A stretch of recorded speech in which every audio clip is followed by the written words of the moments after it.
Terima kasih buat para pemain musik semua yang terlibat melayani pada pagi hari ini. Mereka yang ada di parkiran bawah juga, kalau nggak keberatan kita kasih tepuk tangan loh buat mereka. Yes, udah hujan-hujan, dingin. Dan mereka tetap sama-sama semangat untuk melayani Tuhan. Bagaimana kabarnya pada pagi hari ini? Kyung Hee Facai, tetap. Saya punya anak satu. Maksudnya? Ya kalau dia mau ngasih angpau boleh. Ibaratnya modus tuh namanya ya. Jadi boleh-boleh aja. No, saya percaya bahwa saudara menikmati waktu saudara bersama dengan keluarga.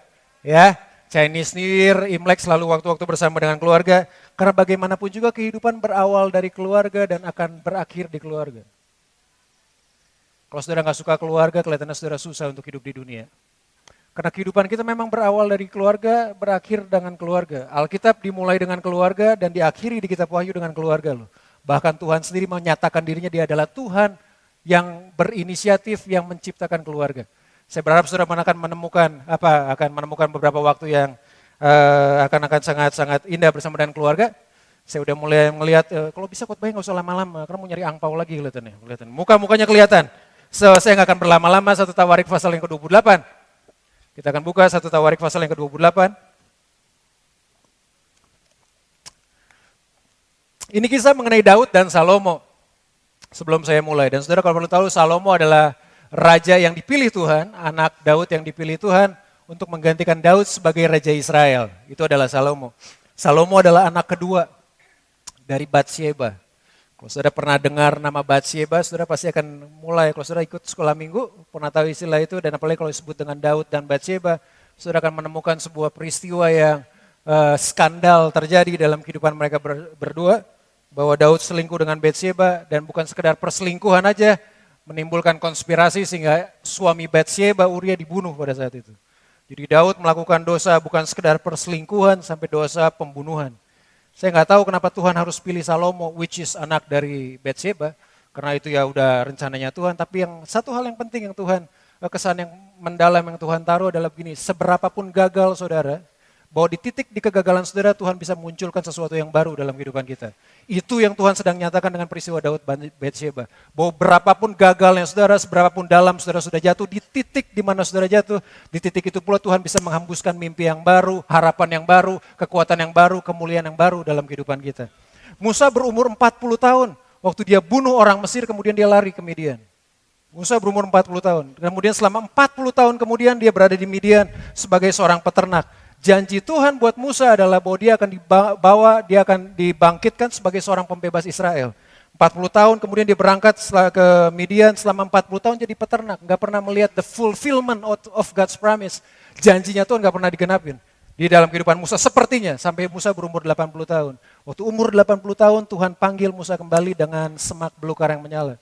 Kemudian selama 40 tahun kemudian Musa membawa seluruh orang Israel keluar dari tanah Mesir, menuju pada tanah perjanjian, menuju pada Kanaan. Ya, my point adalah gini, 40 tahun terakhir kehidupan Musa, Tuhan gantikan 80 tahun kelihatannya, kehidupan yang Musa yang sia-sia dengan 40 tahun terakhir kehidupan Musa yang penuh dengan kemuliaannya Tuhan. Saya harus beritahu buat saudara, your best life, bahwa kehidupan terbaik saudara selalu ada di depan kita. Itu yang selalu Tuhan sampaikan, itu yang selalu Tuhan nyatakan dalam kehidupan kita. Seberapapun gagal saudara, seberapapun jelek saudara, seberapapun gelap, kelam masa lalu saudara, kita selalu punya masa depan yang cerah. Kita selalu punya masa depan yang cemerlang. Kita selalu punya masa depan yang putih, bersih, seputih, sekekal janjinya Tuhan. Itu yang harus kita pegang. Masa lalu boleh buruk, tapi masa depan selalu penuh dengan harapan daripada Tuhan. Yes? Yang percaya bilang amin. Kasih tepuk tangan dong sekali lagi buat Tuhan. Because what you believe is what you are going to receive. Apa yang saudara percayai pada pagi hari ini, itu yang akan saudara dapatkan. Kalau saudara percaya Tuhan kita sanggup untuk memberikan second wind, angin kedua, kesempatan kedua, sebuah mimpi yang baru bersama dengan Tuhan, saudara akan terima itu pada pagi hari ini. Itu makanya kita buka hati kita di hadapan Tuhan. 1 Tawarik pasal yang ke-28, ayat yang pertama. Daud mengumpulkan di Yerusalem segala pembesar Israel, yakni para kepala suku, para pemimpin rombongan, orang-orang yang melayani raja, para kepala pasukan 1000 dan para kepala pasukan 100. Serta para kepala harta benda dan ternak kepunyaan raja dan anak-anaknya. Bersama-sama mereka juga para pegawai istana dan para perwira dan semua pahlawan yang gagah perkasa. Kita loncat ayat yang ke-8.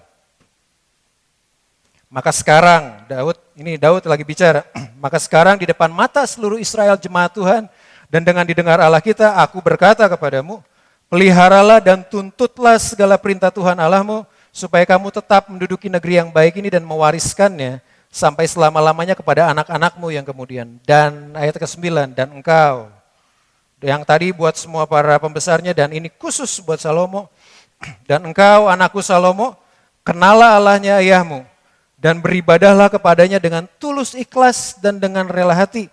Sebab Tuhan menyelidiki hati dan mengerti segala niat dan cita-cita. Jika engkau mencari Dia, maka Ia berkenan ditemui olehmu. Tapi jika engkau meninggalkan Dia, maka Ia akan membuang engkau untuk selama-lamanya. Daud ada di penghujung hari-hari terakhir dalam kehidupannya sebagai manusia dan sebagai raja. Jadi Daud ada dalam sebuah posisi transisi pemerintahan dari Daud kepada Salomo. Makanya 1 Tawarik pasal 28 ayat pertama itu Daud kumpulkan semua para pembesarnya. Jadi mungkin itu ribuan orang kali, karena orang-orang kepala pasukan 1000, kepala pasukan 100, itu dikumpulin semuanya sama Daud.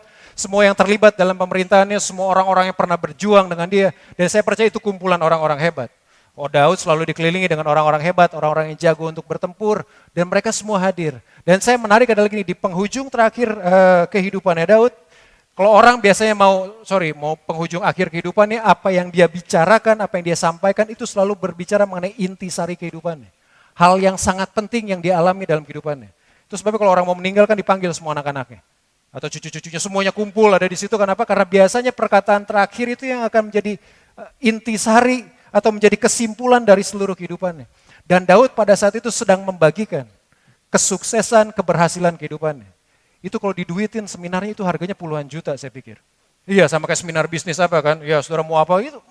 Karena ini raja terbesar Israel. Raja yang terbesar Israel mempersatukan begitu banyak orang yang dari fisiknya mungkin orang akan anggap remeh, tapi dia punya kekuatan hebat di dalam dirinya. Dan dia bagikan itu semua keberhasilannya. Di depan semua para pemimpin-pemimpinnya, semua para panglimanya, semua para kepala pasukan, semua orang-orang yang terlibat dalam pemerintahannya, Daud sedang berbicara buat mereka semua. Dan dia bicara, dia kasih tadi ayat yang ke-8, dia sebutkan itu di depan mata seluruh orang Israel, di depan semua para pemimpin-pemimpinnya, dia berkata bahwa pelihara dan tuntutlah segala perintah Tuhan Allahmu. Which is saya nggak akan bahas itu mengenai itu. Tapi yang kedua, yang ayat ke-9, dan ini khusus untuk Salomo. Dan ini khusus untuk Salomo. Ayat ke-9 mari kita munculkan. Dan engkau anakku Salomo, ini loh. Daud punya kekayaan yang begitu banyak, dia punya kehebatan begitu banyak, dia mau turunkan semua rahasia, kunci keberhasilan kehidupannya kepada orang-orang dan khususnya kepada Salomo. Yang dia omongin adalah hal yang sangat prinsipil, hal yang sangat kelihatannya cuma simpel, kelihatannya sederhana, tapi itu sangat bermanfaat, sangat mendasar dalam kehidupannya Salomo. Dan dia berbicara buat Salomo, dan engkau anakku Salomo, kenalah Allahnya ayahmu. Dia nggak bilang, Salomo tolong baca nih buku, nih Bapak udah buat buku tentang peperangan, bagaimana cara bertempur yang baik, bagaimana cara milih pasangan hidup yang baik, bagaimana semuanya, enggak, oh dia enggak. Bagaimana caranya menjaga semua kerajaan, enggak. Dia cuma berkata gini, kenalah Allahnya ayahmu. Di penghujung hari terakhir Daud hidup sebagai raja dan sebagai manusia, raja terbesar yang pernah ada di Israel. Dia menangkan begitu banyak pertempuran, dia jongkir balikan semua strategi-strategi peperangan, dia adalah orang yang sangat-sangat hebat. Di ujung terakhir kehidupannya, dia pesan kepada raja selanjutnya yang which is adalah anaknya, dia cuma berkata gini, dia nggak bilang baca buku yang banyak, kenal Allahnya ayahmu. Itu yang Daud taruh loh. Ternyata kunci keberhasilan Daud selama seumur kehidupannya dari dia kecil sampai dia akan berakhir adalah begini. Hal pertama, hal yang sangat prinsipil, hal yang sangat mendasar, yang mungkin dilupakan oleh begitu banyak orang adalah kenalah Allahnya ayahmu. Kata kenal di sana itu ditulis dari bahasa Ibrani yada. Dari kata yada itu kita tulis, salah satu terjemahan menulisnya dengan kata mengenal. Kenal, mengetahui. Tapi yang menarik adalah dari kata yada itu kita baca di Kejadian pasal 4 ayat yang pertama. Salah satu terjemahan dari kata yada itu dipakai gini. Kemudian manusia itu bersetubuh dengan Hawa istrinya dan mengandunglah perempuan itu lalu melahirkan anak Kain. Terus benar. Kemudian manusia itu bersetubuh dengan Hawa istrinya. Kata yada yang mengetahui itu, yang Daud bicara pada Salomo, itu kata yang sama yang muncul di Kejadian 4 ayat 1 ketika manusia itu bersetubuh dengan Hawa. Jadi kata bersetubuh itu dengan kata yada itu ditulis dengan kata yada dalam kitab dalam bahasa Ibrani. Dan ya kalau kita baca kitab bahasa Inggris memang ditulisnya to know. And Adam know his wife, kemudian dia mengandung. Nah saya harus mendapati adalah begini, pengenalan akan Tuhan bukan muncul dalam kehidupan satu hari. Bukan kadar muncul, waktu saudara terima Tuhan Yesus sebagai Tuhan dan Juru Selamat, kemudian twing, saudara langsung mengenal Tuhan. Enggak. Karena dari proses ketika sampai seorang anak melahirkan, dari Yada itu sampai seorang anak melahirkan kan dibutuhkan proses. Ada proses pacaran, ada proses pengenalan, ada proses pernikahan. Dan semua proses yang dilalui. Nah Daud sedang berbicara sebetulnya kepada Salomo bahwa untuk mengenal Tuhan itu adalah prosesnya kehidupan. Kalau proses itu selalu berbicara waktu, life is a journey. Hidup adalah sebuah perjalanan. Ya, Bernard selalu berkata bahwa hidup itu adalah rangkaian-rangkaian momen kehidupan. Dan Daud cuma berbicara, waktu dia berbicara kepada Salomo, kenallah Allah ayahmu, dia cuma berkata gini, setiap langkah kehidupanmu, semenjak kamu sekarang jadi raja, dan sampai nanti kamu mati, kamu harus belajar untuk mengenal Tuhan hari ini. Karena saudara gak akan pernah bisa menghadapi kesulitan hari ini dengan kekuatan hari kemarin. Saudara gak akan pernah bisa menghadapi pergumulan hari ini dengan hikmat hari kemarin. Itu sebabnya Daud bicara hal yang sangat prinsipil. Bukan sekedar berbicara kepada Salomo loh, tapi ini juga berbicara buat kita bahwa untuk mengenal Tuhan yang artinya ya ada sebuah pengenalan yang dalam dibutuhkan proses kehidupan. Saya tadi pagi berbicara, being in the church doesn't make you a good Christian. Berada di gereja nggak menjadikan saudara orang Kristen yang baik. Berada di dalam life nggak menjadikan saudara orang Kristen yang baik. Berdiri di mimbar ini loh, nggak menjadikan saudara orang Kristen yang baik. Jelek tuh kelihatannya ya. Karena memang Tuhan Daud kepengen bahwa untuk mengenal Allahnya ayahmu, sebuah hiada itu adalah sebuah proses kehidupan. Bagaimana sebuah kehidupan yang dari nggak punya anak, kemudian sampai anak itu lahir, itu adalah sebuah proses yang harus dilalui dan Daud kepengen Salomo memiliki keintiman yang seperti begitu. Seperti Daud memiliki keintiman, karena Daud kenapa dia berani berbicara seperti begitu kepada Salomo? Karena dia melakukannya dengan kehidupan. Saudara baca Mazmur. Waktu Tuhan adalah gembalaku Mazmur 23, itu enggak Daud sekedar lagi tulis ada di studio rekaman loh. Kemudian Daud tulis tuh lagu, enggak. Daud ada di padang rumput, padang gembala, kemudian dia melihat dengan mata kepala dia, terus kemudian dia melihat hubungannya dengan Tuhan, kemudian mengalir lagu Mazmur 23. Waktu dia berada dalam badai angin, semuanya dia tulis kemegahan Tuhan dalam badai. Semua Mazmur yang Daud tuliskan adalah sebuah peristiwa sehari-hari bagaimana dia melewati harinya bersama dengan Tuhan. Itu artinya dia sedang membangun pengenalan akan Tuhannya dalam kehidupan dia setiap hari. Hal terpenting makanya yang Daud tuliskan buat Salomo bukan untuk jagain harta, bagaimana berperang. No. Hal yang paling penting adalah gini, kenal dong Allahnya ayahmu. Memiliki yada itu dalam kehidupan, bukan sekedar mengenal, salah satu terjemahan adalah mengenal dengan mengalami. Mengenal dengan mengalami Tuhan. Dari saya mungkin sekarang, posisi saya sekarang sampai ke sana, saya harus mengalami Tuhan. Dan hebatnya adalah begini, dalam setiap langkah kehidupan saudara, dalam setiap langkah kehidupan kita, Tuhan kepengen dia ada di sana. Karena kita seringkali, mari kita mencari Tuhan. Sebetulnya Tuhan gak hilang. Kayak Tuhan hilang aja, enggak. Kenapa kita datang untuk mencari Tuhan? Karena kebanyakan bukan Tuhan yang hilang, kita yang hilang. Kita yang hilang loh. Tuhan mah ada di sana. Tuhan mah ada di tempatnya. Kenapa disebut kita mencari Tuhan itu bukan artinya kita, Tuhannya kabur lagi ngopi, lagi nyari angpau, lagi apa. No, Tuhan mah gak kemana-mana. Seringkali kita yang terdistract, kita kemana-mana, tersesat kemana-mana sehingga kita gak tahu di mana diri kita. Sehingga kita gak tahu di mana kita berada. Makanya Daud berkata buat Salomo, kenal yada Allahnya ayahmu. Punya pengertian kalau saya mengenal Tuhan, Daud mengenal Tuhan dengan sedemikian dekat, Daud kepengen Salomo juga mengenal Tuhan. Caranya mungkin berbeda, tapi prinsipnya sama. Dia harus bangun itu dari kesehari, dan kesehari. Lebih mudah mati untuk Kristus dibandingkan hidup untuk Kristus. Kalau mati untuk Kristus, saudara ditusuk, mati, masuk surga. Ada yang mau rasain? Enggak kelihatannya. Mati untuk Kristus gampang, tapi hidup untuk Kristus. Makanya Yesus beri peringatan jelas bahwa gini, kita pengikut Kristus, betul? Ya, saya pengikut Kristus. Saya pengikut Kristus, mesti angkat tangan. Yang lain pengikut siapa? Loh, Yesus berkata gini, kalau kamu mau mengikut aku, pikul salibmu, sangkal dirimu, ikut aku. Itu ciri yang jelas loh. Artinya, saudara hidup hari ini dan saudara mengakui bahwa kita adalah pengikut Kristus, saudara harus menyangkal dirinya, jadi mengenal Tuhan, menyangkal diri, pikul salib ikut Yesus, jadi mengenal Tuhan adalah sebuah keputusan yang kita buat secara sadar, bukan sebuah pilihan, tapi adalah sebuah kebutuhan. Sama seperti saya nggak makan, kemudian kita mati, seperti itu juga pengenalan kita akan Tuhan harus dibangun. Seperti itu juga waktu Daud berikan kepada Salomo, kenal Allahnya ayahmu. Yada, dari bukan sekedar mengetahui dari informasi, tapi dari pengetahuan sama seperti itu tuh. Melahirkan kehidupan yang baru dari kehidupan, dari persekutuan kita pribadi dengan Tuhan. Dan gak berhenti sampai di yada. Ayat yang ke-9. Tadi 1 Tawarik pasal 28 ayat yang ke-9. Dan kau anakku Salomo, kenal Allahnya ayahmu. Dan beribadahlah kepadanya dengan tulus ikhlas. Beribadahlah kepadanya dengan tulus ikhlas. Terus saudara memiliki sebuah hubungan yang dekat bersama dengan Tuhan. Dalam setiap hari kehidupan saudara, dalam kehidupan dengan Tuhan. Kemudian yang kedua adalah beribadahlah kepada Tuhan. Ibadah itu gak sekedar bicara mengenai kegiatan rutin seperti di gereja loh. Itu berasal dari kata abad ibadah itu. ABAD, kita kenal istilah aboda sebetulnya dari situ juga. Dan kata abad itu juga muncul pertama kali di kitab Kejadian pasal yang kedua ayat yang ke-15. Kata beribadah itu muncul di ini. Tuhan Allah mengambil manusia itu dan menempatkannya dalam Taman Eden untuk mengusahakan dan memelihara taman itu. Kata abad itu muncul di kata mengusahakan. Jadi pekerjaan saudara dengan penyembahan saudara adalah sebuah hal yang gak bisa dilepasin. Ibadah kita dengan pekerjaan kita, dengan apapun yang kesibukan saudara sebagai apapun, itu sebuah hal yang gak bisa dipisah dua, itu selalu berjalan bersama-sama.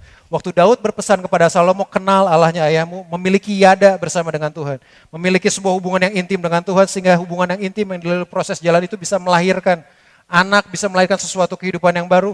Bukan sekedar itu, tapi dari yada itu saudara bisa menyampaikan, bisa sampai pada titik di mana aboda. Bahwa apapun yang kita usahakan, apapun pekerjaan saudara, saudara sedang membawa hubungan saudara yang saudara miliki bersama dengan Tuhan. Kemanapun saudara pergi, profesi apapun juga Bapak Ibu saudara sekalian, ibu rumah tangga, guru. Saudara membawa pengenalan akan Tuhan, kedalaman hubungan yang intim dengan Tuhan. Kemanapun kita pergi dalam pekerjaan kita. Sehingga orang bisa melihat, bukan sekedar dia melihat saya, tapi dia melihat Tuhan bekerja dalam kehidupan kita. Yang menarik adalah gini, penyertaan Tuhan itu tangible, dilihat dengan mata. Bisa dilihat, saudara baca kisahnya Yusuf. Karena ada satu ayat yang berkata gini, bahwa dan Tuhan menyertai Yusuf dan orang-orang Potifar semuanya mengetahui bahwa penyertaan Tuhan itu hal yang nyata. Daud kepengen, Salomo sebelum dia memulai perjalanan sebagai raja, dia memiliki sebuah hubungan yang intim bersama dengan Tuhan. Sebuah yada, hubungan yang berkualitas bersama dengan Tuhan. Dan dia bawa yada itu juga dalam pekerjaan dia sebagai raja, memerintah Israel dengan kekuatan hikmat, dengan semuanya tuh dengan hasil dari hubungan yang intim bersama dengan Tuhan. Dan Salomo lakukan itu dengan baik. At the beginning. Karena selanjutnya adalah Alkitab tulis di 1 Raja-Raja pasal yang ke-11 ayat yang ke-6. Ini Daud di akhir kehidupannya, sekarang kita mulai bergerak di Salomo di akhir kehidupannya. 1 Raja-Raja 11 ayat yang ke-6. Dan Salomo melakukan apa yang jahat di mata Tuhan. Ya, dan dia tidak dengan sepenuh hati mengikuti Tuhan seperti Daud ayahnya. Daud sudah berikan semua yang kunci keberhasilan kehidupannya, dia ringkas dengan dua, yaitu dengan yada dan aboda. Salomo melakukannya dengan baik. Salomo melakukannya dengan baik, dan yang buat menarik adalah gini, Daud adalah seorang pertempur. Dia adalah seorang pejuang, dia orang yang sangat berhadapan dengan musuh, berperang terus sehingga untuk menyatukan Israel, untuk mempersatukan Israel. Daud adalah orang yang berperang, dan karena dia terbiasa dengan kesulitan dengan seperti itu, dia mengembangkan sebuah hubungan yang saya bilang tadi, yada itu tadi, sebuah hubungan yang intim dengan Tuhan. Dan saya sangat suka kalau baca kisah Daud adalah selalu Alkitab tulis begini, ketika Daud bertempur dengan sesuatu, dia selalu berkata, Alkitab tulis ini, lalu bertanyalah Daud kepada Tuhan. Dan kemudian Tuhan jawab. Dan itu yang gak didapatin dari kehidupannya Salomo. Salomo tuh Alkitab cuma tulis Tuhan menampakkan diri 2 kali buat Salomo. Daud bertempur, dia berhadapan dengan bahaya dimanapun juga, itu yang membuat dia mengembangkan sebuah rasa berserah penuh kepada Tuhan. Sedangkan Salomo tuh udah terima, kerajaannya udah beres, semuanya udah dalam posisi damai, udah kerajaannya udah hebat, semuanya udah damai, semuanya udah dalam posisi bagus, kekayaannya bagus, istana bagus, semuanya ada. Tinggal bangun bait suci memang. Tapi semuanya dia udah dapetin untuk kedudukan, udah dalam menduduki tahta Israel, enggak dengan berperang lagi. Tapi dia cuma meneruskan apa yang Daud lakukan. Dia cuma menjaganya. Karena Israel pada saat itu udah dalam keadaan damai. Dan saya harus beritahu bahwa saudara seringkali bukannya kesulitan loh yang menjatuhkan kita, tapi kenikmatan. Bukan batu besar seringkali yang menjatuhkan kita, tapi batu-batu kecil yang seringkali bisa menjatuhkan saya dan saudara. Salomo melakukan hal ini dan Daud sebetulnya udah bilang, mau dalam penderitaan, peperangan, dalam kesulitan, dalam kenikmatan, keep this. Gitu, Salomo. Saudara harus memiliki yada dan harus memiliki aboda. Saudara harus memiliki yada dan dia harus memiliki aboda. Karena di end of the akhir dari perjalanannya Salomo, Salomo melakukan apa yang jahat di mata Tuhan. Pengkhotbah ayat yang pertama, saya nanti bahas, bicara itu kitab ditulis oleh Salomo. Dan yang buat saya mengagetkan adalah kitab itu dibuka dengan Salomo berkata gini, kesia-siaan di atas kesia-siaan. Segala sesuatu di bawah matahari adalah sia-sia. Ya, di atas matahari itu ada Giant, ada Metro, ada Sogo gitu ya. Itu tempat belanja kelihatannya. No, enggak tempat belanja gitu Pak. Ini benar-benar matahari gitu ya. Karena Salomo berkata gini, segala sesuatu yang ada di bawah matahari adalah sia-sia. Karena dia mulai dengan sebuah yada yang bagus sampai cuman akhirnya adalah dia meninggalkan Tuhan. Karena Alkitab tulis karena dia memiliki 700 istri dan 300 gundik. Gimana ngebaginya itu ya, saya juga bingung jadi. Berapa 700, dan memang istrinya yang membalikan hatinya kepada Tuhan. Jadi mulai berputar jauh dan Salomo melakukan apa yang jahat di mata Tuhan. Dia melakukan apa yang keji di mata Tuhan karena dia nggak jaga yadanya. Itu yang saya bilang tadi, hidup bagi Kristus itu jauh lebih sulit dibanding mati bagi Kristus. Karena menjaga ini loh, keeping the pace nih. Menjaga untuk kita dalam tracknya Tuhan, menjaga kita dalam jalannya Tuhan adalah dibutuhkan sebuah kesadaran, bukan sekedar sebuah pilihan, tapi harus diperkecil lagi, itu bukan sekedar sebuah pilihan. Pilihan tuh saudara mau pilih A atau B, nggak masalah kan, mau pilih 1, 2, 3, saya kan nggak masalah, saudara mau pilih 1 boleh, pilih 2 boleh, pilih 3 boleh, nggak masalah, tapi yada itu nggak bicara pilihan, yada itu bicara mengenai kebutuhan. Sama seperti kita makan, jadi waktu kita menghabiskan waktu kita bersama dengan Tuhan, itu bukan sekedar sebuah pilihan, itu sebuah kebutuhan. Itu bukan sekedar sebuah pilihan, itu sebuah kebutuhan. Sama seperti saudara dan saya nggak makan loh.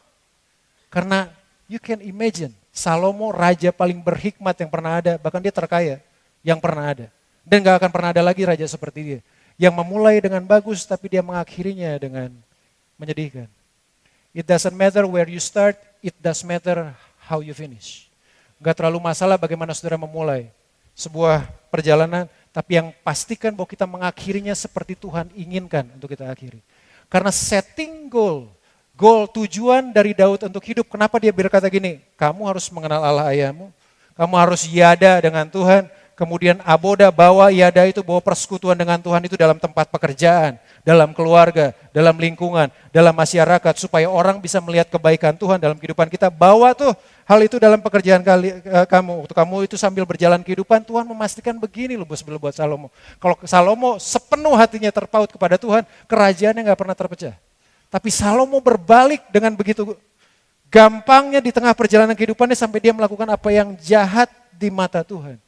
Dan itu peristiwa, yaitu yang saya bilang, bahwa Salomo berada dalam titik kenikmatan dan dia gak menjaga bahwa hubungan dengan Tuhan adalah prioritas utama sebetulnya dalam kehidupan.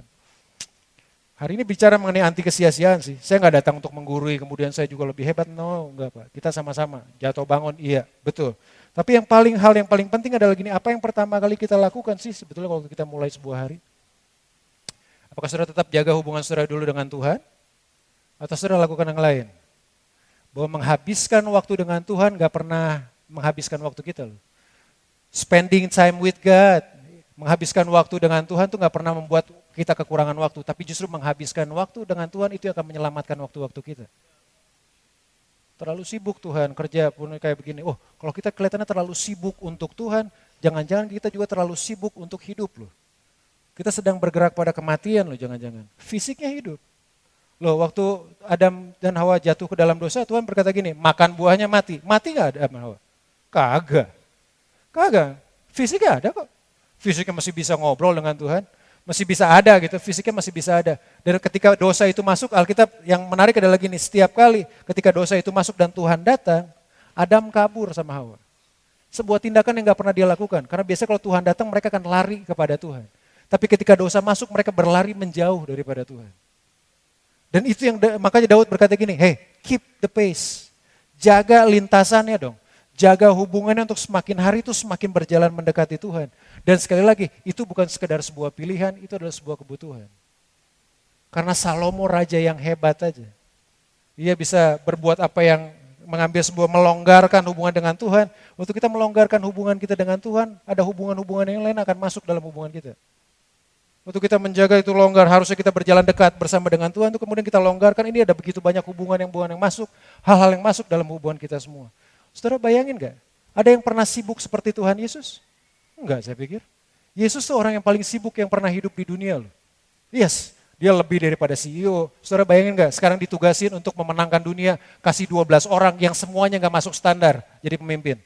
Saudara, Petrus, kalau itu gak ada masukan standar tuh. Kalau saya jadi Tuhan Yesus, saya akan masuk pada universitas terbaik yang ada di Israel, kemudian pilih ranking 1, ranking 2, ranking 3, IQ-nya berapa. Loh, ini para pelaut, para nelayan, yang tukang pemungut cukai, yang notabene pendidikan rendah, dan Yesus harus memenangkan dunia. Diberi waktu 3 tahun.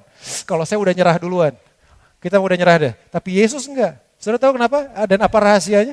Bahwa Markus 1 ayat yang ke-15, Markus 1 ayat yang ke-35, pagi-pagi benar, waktu hari masih gelap, Yesus bangun, Yesus bangun dan pergi keluar, ia pergi ke tempat yang sunyi dan berdoa di sana. Pagi-pagi benar. What you do, the first thing you do, hal pertama yang saudara lakukan waktu saudara buka mata, itu apa yang akan saudara lakukan? Karena di sana saudara akan menemukan, waktu saudara meluangkan itu waktu bersama dengan Tuhan, saudara nggak kehilangan waktu saudara dan saya akan menyelamatkan waktu kita. Itu sebabnya kenapa perpuluhan harus diberikan di rumah Tuhan. Udah ngomong perpuluhan, baru dapat angpau, ngomongin perpuluhan lagi. No, itu cuma sekedar kayak gitu loh. Karena waktu saudara berikan, bayarkan yang 10, yang Tuhan punya, Tuhan bisa berkatin yang 90 yang saudara pegang di kantong saudara. Tapi kalau saudara kehilangan, saudara 10 ini saudara ambil semuanya buat diri saudara, saudara akan kehilangan 100-100-nya. Itu prinsip perpuluhan sebetulnya. Dan itu prinsip yang sama yang terjadi dalam hubungan kita bersama dengan Tuhan. Waktu kita membangun hubungan kita pribadi pertama kali di pagi hari, Yesus tuh Tuhan loh. Jalan di atas air, bos. Dia bisa lakukan bangkitin orang mati. Pagi-pagi benar dia datang kepada Bapaknya. Sesibuk apa? Tuhan Yesus tuh capek loh jadi Tuhan Yesus. Pernah mikirnya jadi Tuhan Yesus? Digerendengin terus, nyembuhin orang, kemudian disalahin sama orang ditolong bukannya terima kasih, terus kita dicaci maki. Bahkan kita mau nolong orang akhirnya salipin. Bayangin gak kehidupan kayak Yesus kayak begitu? Gak enak, tapi dia menemukan bahwa begini, hey, inti dari kehidupannya dia, di mana dia beroleh kekuatan dia, adalah waktu dia pagi-pagi benar berada bersama dengan Bapaknya. Yadanya pun dijaga loh. Tuhan Yesus pun punya yada dalam kehidupannya. Itu sebabnya waktu dia menyembuhkan orang sakit, kekuatannya berasal dari sana. Kalau saudara gak membangun hubungan kita dengan Tuhan, itu seperti saklar aja, TV aja. Saudara punya handphone, gak pernah dicas. 100% mungkin sekarang, tapi saudara pakai terus-terusan akan jadi 0. Kenapa? Gak pernah dicas kita dengan sumber kekuatan kita. Gak pernah masuk dalam sebuah hubungan koneksi dengan Tuhan. Dan waktu kita bicara mengenai anti kesia-siaan, apa yang saudara lakukan adalah dengan siapa saudara persembahkan yang pertama dari kehidupan kita.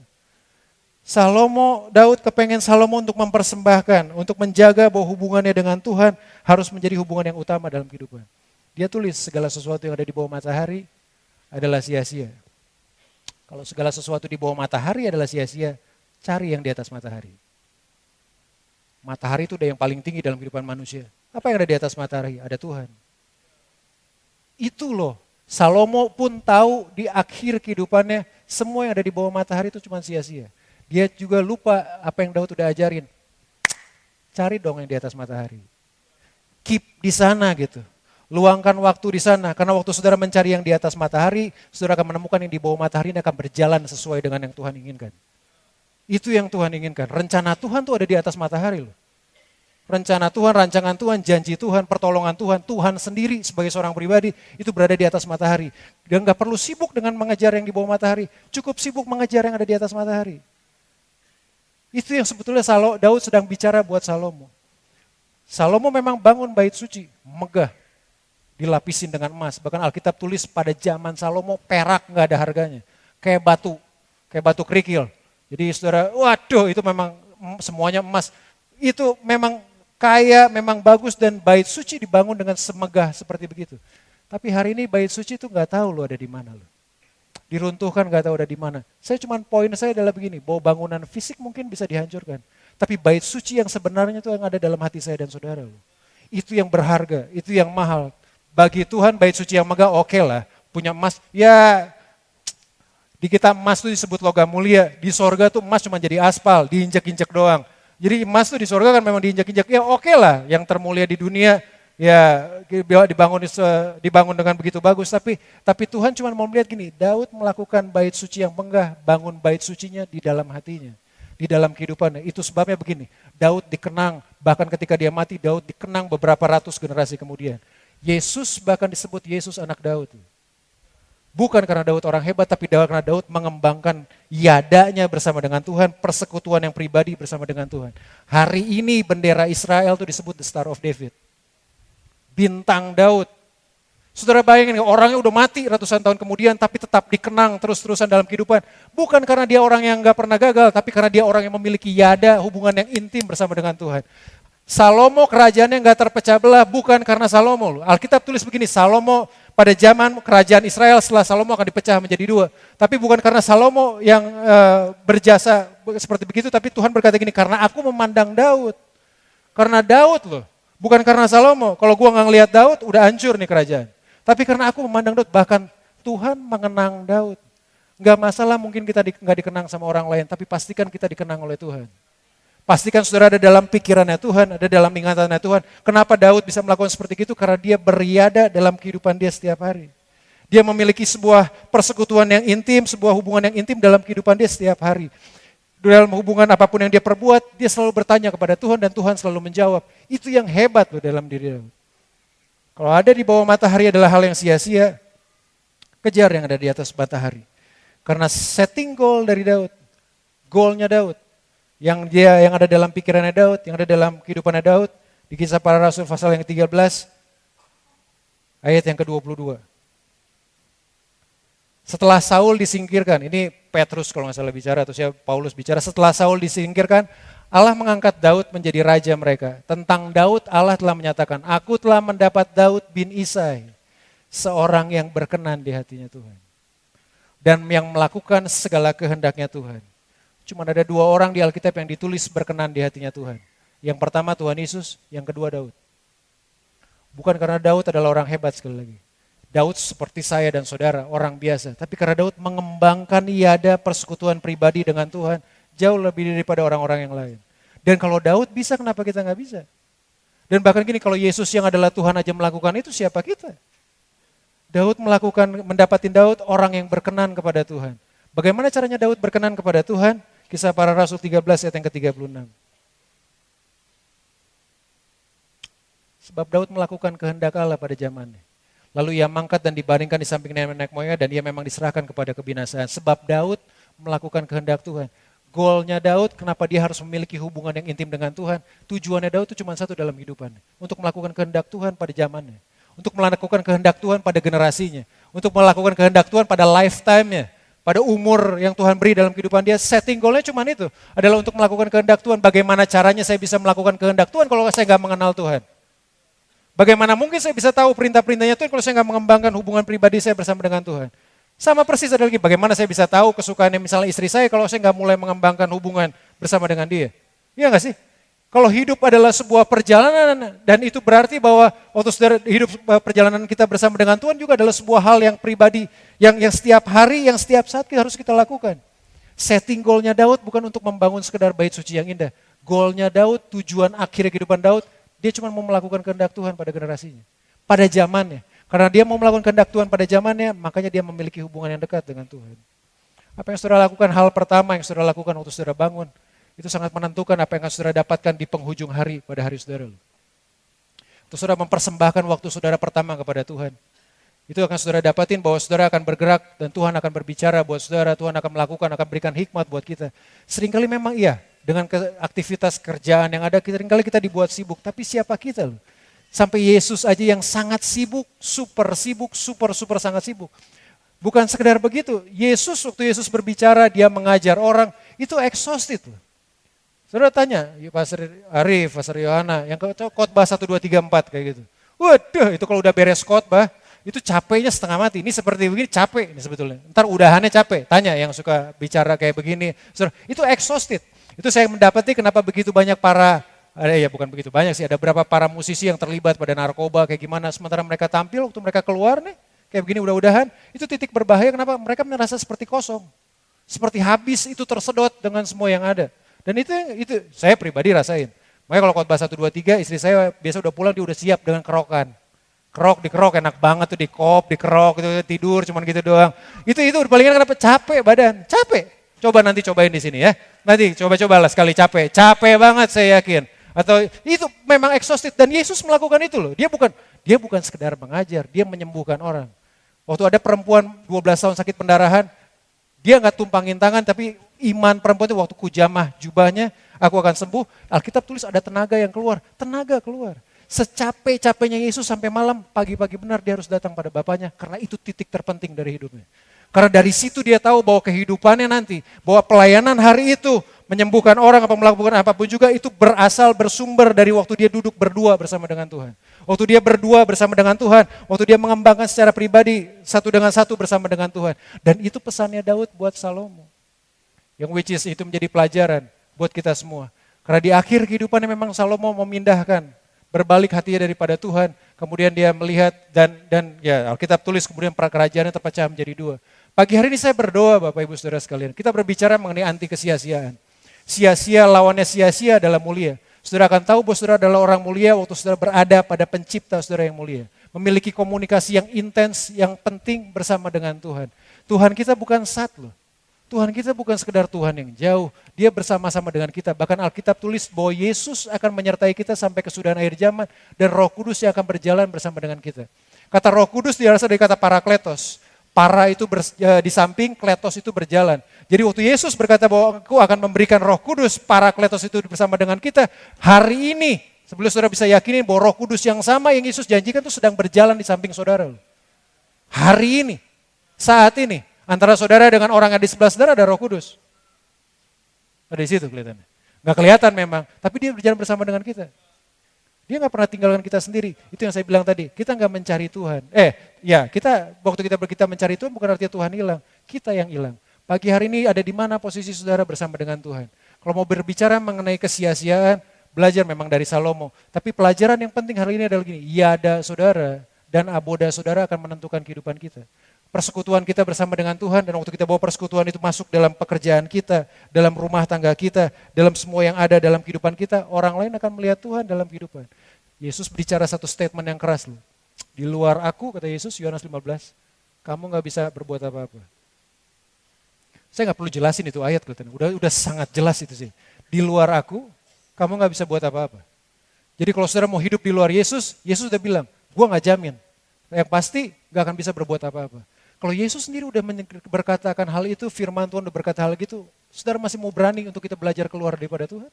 No, itu sebuah tindakan bunuh diri. Buat saya itu sebuah tindakan bunuh diri untuk mencoba hidup di luar dengan Yesus. Bukan sekedar berbicara mengenai agama, bukan sekedar berbicara mengenai sekedar agama, sekedar ibadah, tapi sebuah hubungan yang intim bersama dengan Tuhan. Waktu saudara berdua dengan Tuhan, apa yang saudara lakukan? Waktu saudara bangun pagi hari, what is the first thing? Apakah hal pertama yang saudara lakukan?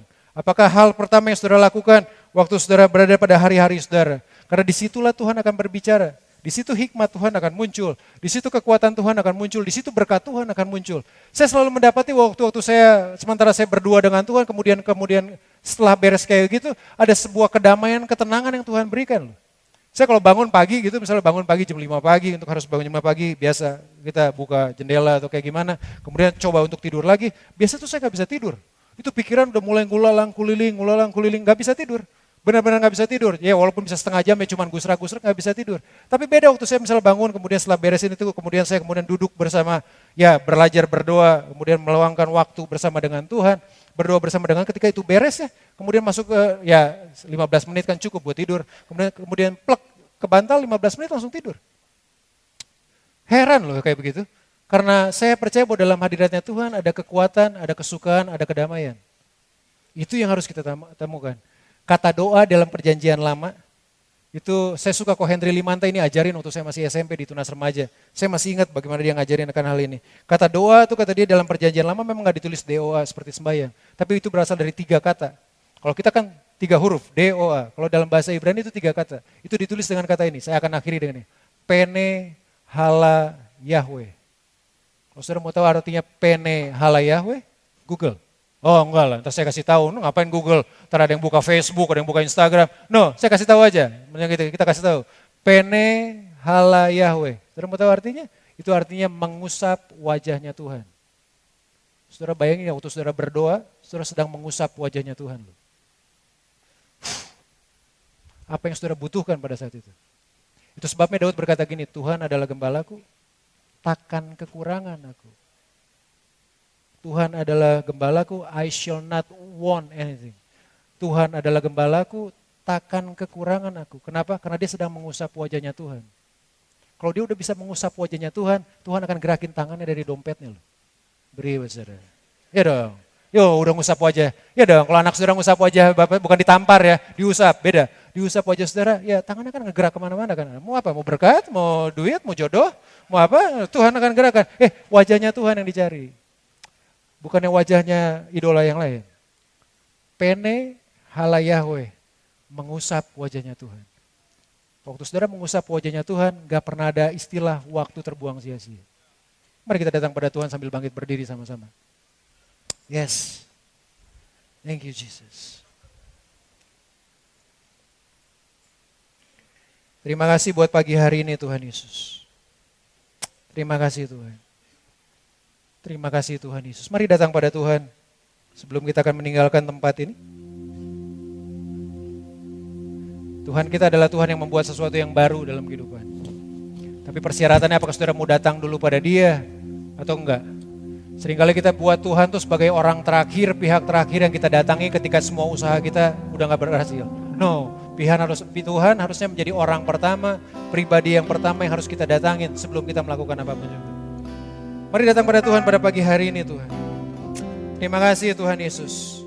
Sambil naikkan pujian ini dengan iman saudara, dengan buka hati saudara kepada Tuhan. Kami mau mengiring Tuhan seumur hidup saudara.